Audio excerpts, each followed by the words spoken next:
Shabbos, Friday afternoon. Just roll. Just a few quick thoughts on this week's Parsha Toldos. One is, the Sfas Emes really talks a lot, spends maybe 20-30% of all his Torah, literally about the wells that Yitzchak builds, which is so important, is it not important? 3 times, what's the importance of this? And Sfas Emes goes on and talks about how important it is for each person to not only try, and if you fail, try again, and try again until you succeed. There's no success really without trying. Also, to point out that the same problem that Avram had, he solves it differently, and he goes about it differently. He tries to go to different places. He tries, the wells that Avram, they sealed up, he uncovers, he makes more. And Sfas Emes goes upon and talks about the importance of each person has their own derech. All the avos have their own path, how to serve Hashem.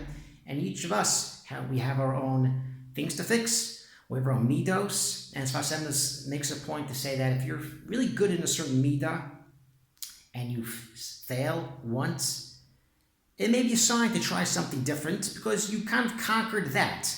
If you just stick to one midah, whether it's lashon hara or davening or not getting angry all the time or something, you only work on that. So if you see a small failure in a midah that you're kind of doing well at, work on something else. This way all your midos become completed. Another point that Sfas Emes talks about is the difference of the different brachos of Yaakov gets and that Yitzchak and that Esav get. Very similar. One is Esav, he says, Yeh Moshevecha, this will be your Moshav, your place. And by Yaakov, it's V'yitain Lecha, and to give. And the difference is, when it comes to Esav, Hashem gives, boom. There's no real kesher there. When it comes to Yaakov, or a Jewish person, it's this relationship between the Nosein and the Makabel. And that's important, not just to get your salary, to get your money, but to understand that it comes from Hashem. That even though it's a present, not just getting a present, but it's appreciating where it comes from and having this kesher that always exists. So you get your salary, it's always to remember and keep in mind that the Makabel comes from Kadosh Baruch Hu, and whatever Hashem gives us, small, large, that's the right amount, because that's coming from HaKadosh Baruch Hu. Another point Sfas Emes talks about is, we know that last week's Parsha, it mentions Avram was old. In this week's Parsha, it mentions that the eyes were weak, Yitzchak were weak.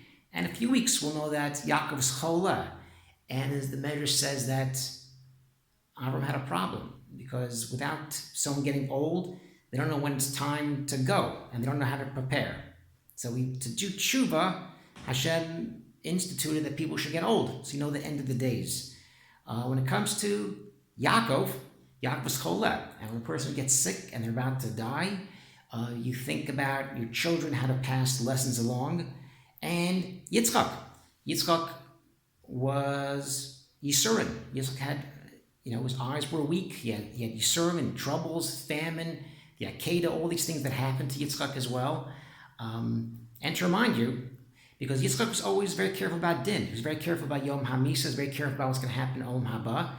And when nothing bad happens to you, you're lulled into this sense of satisfaction, and you don't think about the future, and you can also become afraid.